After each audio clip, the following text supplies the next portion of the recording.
Selamat pagi buat kita semua. Kita mengucap syukur kepada Bapa kita, Tuhan Yesus Kristus. Karena pagi ini kita bangun dalam keadaan sehat. Terima kasih ya Bapa untuk berkat kesehatan yang tidak bisa dibeli dengan apapun. Terpujilah namamu Bapa. Amin. Sekarang kita akan lanjutkan firman Tuhan kembali. Kita berdoa. Bapa di sorga, terima kasih Bapa untuk pagi ini. Tak bosan-bosannya kami Bapa mengucap syukur, mengucap terima kasih atas pagi ini Engkau bangunkan kami Bapa dalam keadaan sehat, badan kami terasa segar, kami menghirup udara yang segar Bapa. Terpujilah namamu hari ini sampai selama-lamanya. Bapa, kami akan membaca firman-Mu. Ajari kami Bapa, taruhlah apa yang ingin Engkau taruh di dalam hati kami masing-masing, supaya kami turut kehendak-Mu, melakukan kehendak-Mu, menyenangkan hati-Mu. Bapa di sorga, hapuskan segala dosa dan pelanggaran kami. Kami berdoa di dalam nama Tuhan Yesus, Juru Selamat dan Penebus kami. Amin. Pagi ini kita akan lanjut firman Tuhan, tetapi sebelumnya kalian lebih baik nonton di video yang sebelum video ini juga, itu yang di bagian part 91, pertanyaan orang Saduki tentang kebangkitan. Ya, jadi fullnya langsung aja kalian lihat di sana, biar tidak panjang videoku ini. Sekarang kita masuk ke hukum yang terutama. Ayatnya itu aku kasih ada di 3 kitab, Matius, Markus, dan Lukas. Jadi untuk yang aku akan baca ini nanti di Lukas secara keseluruhan. Yang di Markusnya itu aku baca di poinnya aja, karena yang dari atasnya itu hampir sama ya. Jadi untuk yang di Matius itu ayatnya Matius 22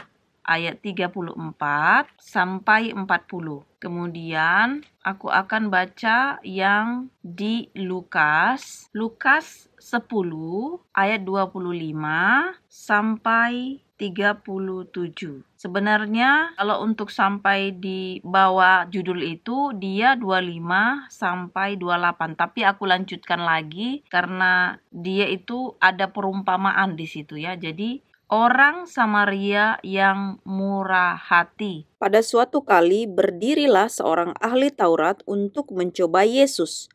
Katanya, "Guru, apa yang harus kuperbuat untuk memperoleh hidup yang kekal?" Jawab Yesus kepadanya, "Apa yang tertulis dalam hukum Taurat? Apa yang kau baca di sana?" Jawab orang itu, "Kasihilah Tuhan Allahmu dengan segenap hatimu, dan dengan segenap jiwamu, dan dengan segenap kekuatanmu, dan dengan segenap akal budimu, dan kasihilah sesamamu manusia seperti dirimu sendiri." Kata Yesus kepadanya, "Jawabmu itu benar, perbuatlah demikian, maka engkau akan hidup." Tetapi untuk membenarkan dirinya, orang itu berkata kepada Yesus, "Dan siapakah sesamaku manusia?" Jawab Yesus, "Adalah seorang yang turun dari Yerusalem ke Yeriko. Ia jatuh ke tangan penyamun-penyamun yang bukan saja merampoknya habis-habisan, tetapi yang juga memukulnya, dan yang sesudah itu pergi meninggalkannya setengah mati. Kebetulan ada seorang imam turun melalui jalan itu. Ia melihat orang itu, tetapi ia melewatinya dari seberang jalan.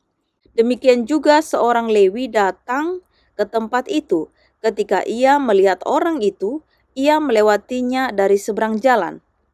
Lalu datanglah seorang Samaria yang sedang dalam perjalanan ke tempat itu. Dan ketika ia melihat orang itu, tergeraklah hatinya oleh belas kasihan. Ia pergi kepadanya, lalu membalut luka-lukanya.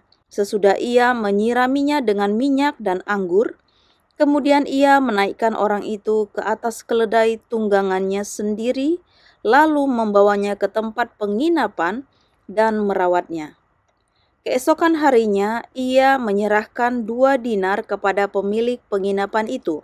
Katanya, "Rawatlah dia, dan jika kau belanjakan lebih dari ini, aku akan menggantinya waktu aku kembali." Siapakah di antara ketiga orang ini menurut pendapatmu adalah sesama manusia dari orang yang jatuh ke tangan penyamun itu? Jawab orang itu, orang yang telah menunjukkan belas kasihan kepadanya. Kata Yesus kepadanya, pergilah dan perbuatlah demikian. Jadi tadi kita sudah baca bagaimana Tuhan Yesus ditanyai sama orang-orang ahli Taurat itu. Sampai di sini dikatakan sempat-sempatnya lagi dia mau membenarkan dirinya dengan jawaban, siapakah sesamaku manusia? Jadi di sini tuh kadang-kadang ya kalau mau kita bilang, mereka pun mencoba Yesus itu. Jadinya kita mikir seperti ini. Katanya mereka ahli Taurat. Karena katanya mereka itu imam-imam. Kok cuman bagian situ pun masih ditanya siapa manusia itu atau siapa sesama manusia itu? Ya siapa aja. Makanya pada saat perumpamaan Tuhan mengatakan bahwasanya ada seseorang yang turun katanya dari Yerusalem ke Yeriko, dan pada saat itu dia dirampok. Bukan hanya dirampok dia, tetapi dia juga ibaratnya dipukul ya, udah setengah mati lah, udah sekarat-sekarat gitu. Kemudian imam lewat gak peduli, orang Lewi lewat gak peduli. Kalau kita baca sejarah bangsa Israel itu, imam-imam ya, atau yang pekerja-pekerja di rumah ibadat itu ya, atau yang menyelenggarakan kalau dibilang di dalam suatu rumah ibadat ya, itu berasal dari suku Lewi. Karena suku Lewi itu dikhususkan untuk, ibaratnya kalau zaman sekarang bagian imam, pendeta-pendeta dan sebagainya itu pasti berasal dari suku Lewi, suku yang lain enggak. Nah, imam dan suku Lewi aja cuek dengan orang itu. Jadi dia udah lihat orang sekarat di jalan itu pun dia nggak peduli. Hatinya tidak ada belas kasihan, dia malah lewat aja udah pergi. Nah, tiba di sini orang yang ketiga, di mana dibilang di sini adalah orang Samaria. Kalau kita baca orang Samaria itu ibaratnya orang yang nggak terpilih lah ya, orang yang jauh sekali, atau orang-orang yang tidak mengenal Tuhan bahkan ya. Kalau mau kita zaman sekarang itu ibaratnya orang ateis lah, orang-orang yang nggak, di sini banyak orang ateis, orang nggak percaya Tuhan. Pokoknya dia kerja, dia makan, udah selesai. Tapi siapa aja dia bantu kalau dia jumpa. Dalam artian begini, kalau kalian mungkin mengingat beberapa tahun yang lalu, kan waktu terjadi di area Timur Tengah sana peperangan dan sebagainya lah, konflik lah ya, konflik telingan kalau kita bilang pengungsi itu banyak dari sana. Aku nggak mau bicara soal agama atau apa ya, pokoknya intinya mereka datang ke sini, mau agama Kristen kek, mau agama Muslim kek, mau agama apa, pokoknya yang berada dari daerah konflik sana datang ke Eropa. Orang-orang di sini bukan, mungkin ada yang beberapa masyarakatnya tidak welcome ya, tidak semua lah ibaratnya, tetapi di sini ibaratnya mayoritas mereka di sini welcome. Dalam artian mereka ya kamu tinggal di sini dibilang samenleven ya. Jadi gak ada yang aneh, maksudnya kalau untuk orang di sini membantu walaupun mereka nggak punya, dikatakan ateis, nggak punya agama gitu. Bahkan justru jadi malu kita yang dibilang punya agama itu, punya Tuhan, tapi perlakuan kita kadang-kadang melebihi setan ya. Jadi itulah aku bilang di sini bahwasanya hukum yang terutama itu kata Tuhan adalah kasihanilah Tuhan Allahmu dengan segenap hatimu, dengan segenap jiwamu, dengan segenap akal budimu, dengan segenap kekuatanmu. Kemudian hukum yang kedua, kasihanilah sesamamu manusia seperti dirimu sendiri. Jadi kalau kita mau sesuatu aja kita pilih-pilih, kalau kita mau jalan aja kita pun hati-hati, kalau kita buat diri kita pilih sesuatu yang baik, begitulah kita perbuat kepada orang lain, mau siapapun dia. Jadi ya kecuali kalau ada orang di luar sana dia mau melukai kita, ya kita harus menyelamatkan diri dong. Tetapi maksudnya di sini kalau ada orang tertindas kita temui di luar sana, harusnya kita tergerak belas kasihan, bukan jadi mencuekin. Atau tadinya dia nggak kenapa-napa tapi kita lukai, nah itu lagi, itu juga udah salah. Sedangkan orang lain aja tergeletak di luar sana, kita pun harus menolong, at least kita cari bantuan. Kalau mungkin di Indonesia, di negara kita itu, kalau kita zaman dulu ya, nggak tahu lah ya sekarang mungkin, kalau ada terjadi namanya kecelakaan dan sebagainya, orang bukannya nelpon polisi, bukannya nelpon rumah sakit, malah difotoin, malah diliatin gitu. Jadi bingung kan kadang-kadang kita lihatnya. Kalau di sini kalau udah ada kecelakaan langsung telepon bantuan, ambulans, polisi semua datang. Tapi itulah memang perbedaan juga ya sistem ya. Karena di sini memang semua manusia di sini ada asuransinya. Jadi kalau ada apa-apa pun, si pelapor atau si orang yang bertemu dengan kejadian itu, dia nggak takut nelpon rumah sakit atau polisi atau sebagainya, karena biayanya itu udah pasti jatuhnya ke asuransi. Jadi bukan kalau di rumah sakit dulu kan, nggak tahu sekarang juga ya, tapi aku dengar memang sudah lebih baik, puji Tuhan. Tapi dulu orang takut bawa orang ke rumah sakit. Karena apa? Harus tanda tangan, harus kasih deposit, harus bayar ini itu. Jadi pun orang mau melakukan pun takut.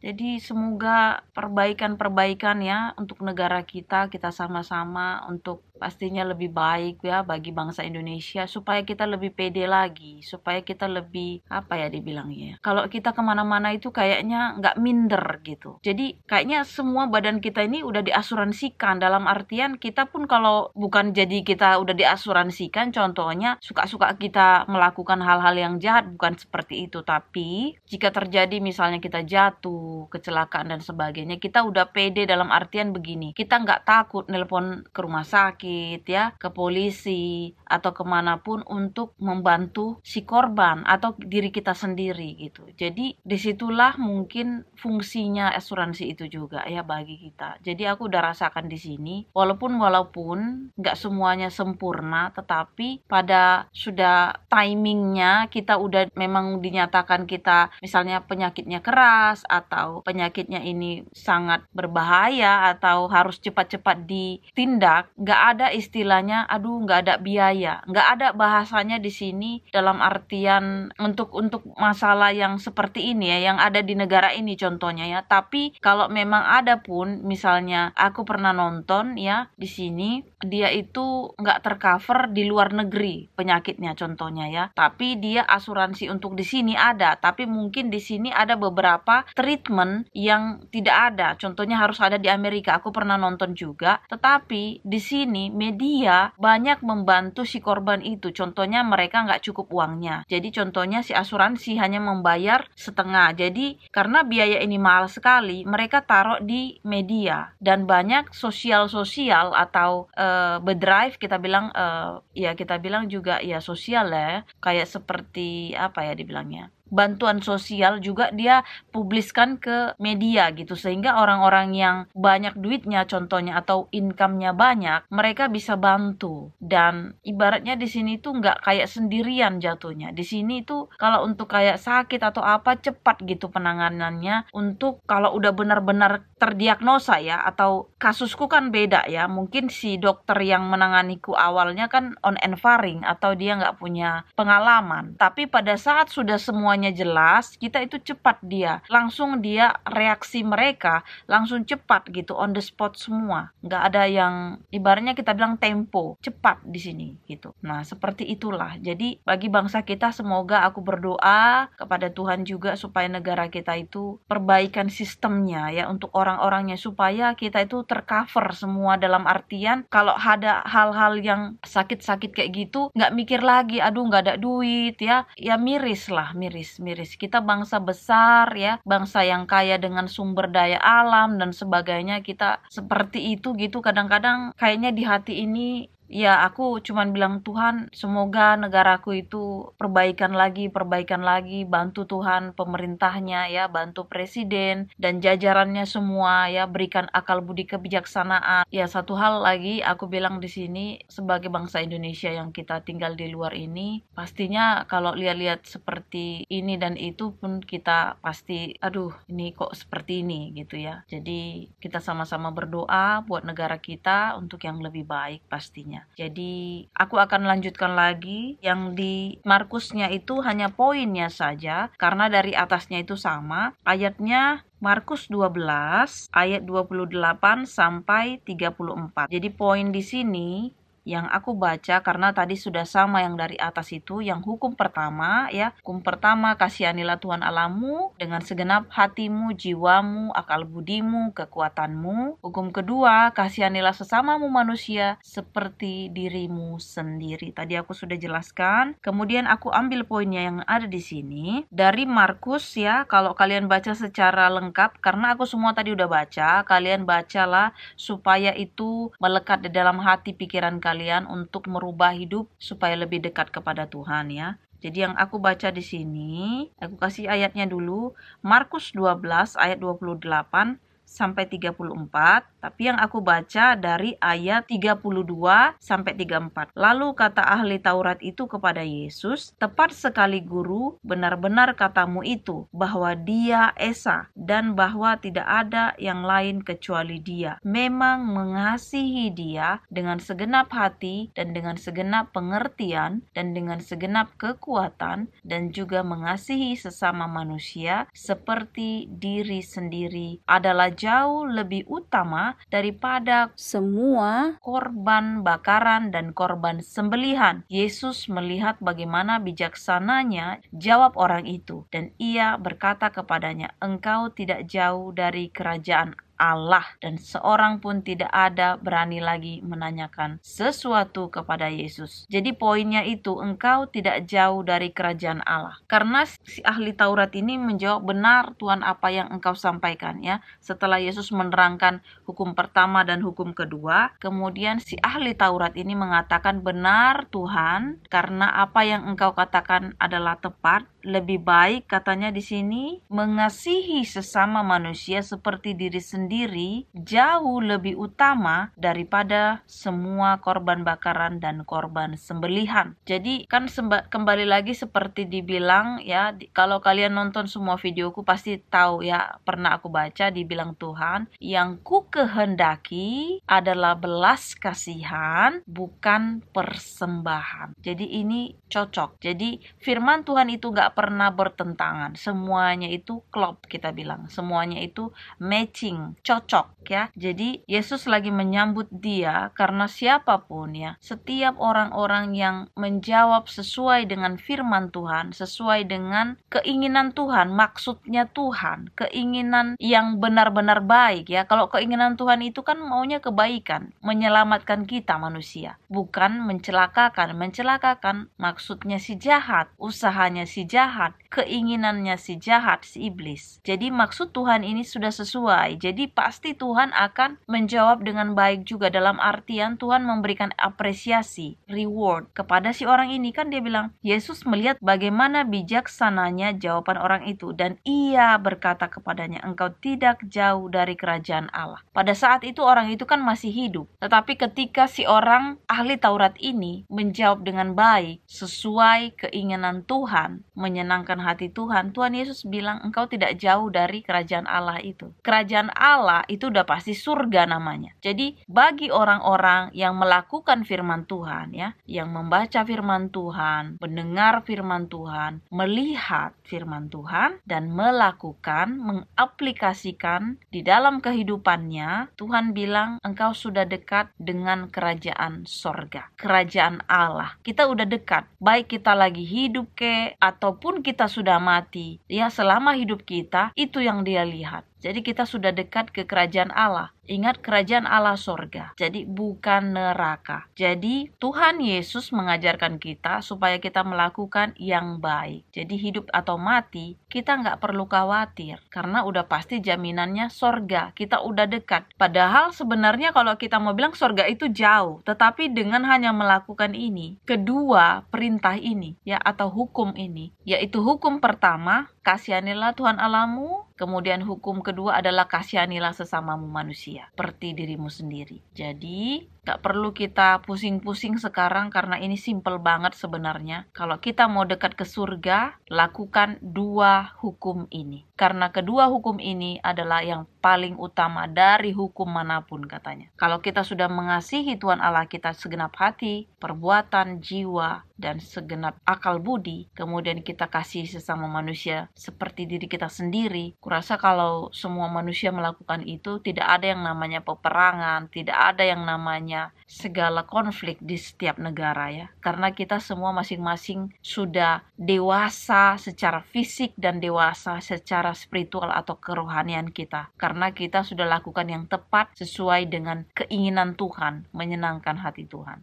Jadi biarlah ayat ini menjadi perenungan buat kita masing-masing, dan iman percaya kita semakin ditingkatkan lagi, dan perbuatan kita semakin kita perbaiki lagi, kita lakukan lagi. Jadi ini supaya mengoreksi diri kita. Oh, tadinya kita serong atau tadinya bengkok, tadinya salah arah, menjadi kembali lagi untuk yang hal yang tepat, yang benar diluruskan supaya kita enggak melenceng ke kanan ke kiri. Inilah doa dan harapan kita berdoa. Bapa di surga, terima kasih Bapa untuk firman-Mu Bapa, di mana Engkau mengajari kami untuk mengasihi-Mu dengan segenap hati kami, jiwa kami, akal budi, dan kekuatan kami. Dan kedua, kami harus mengasihi juga sesama manusia seperti diri kami sendiri.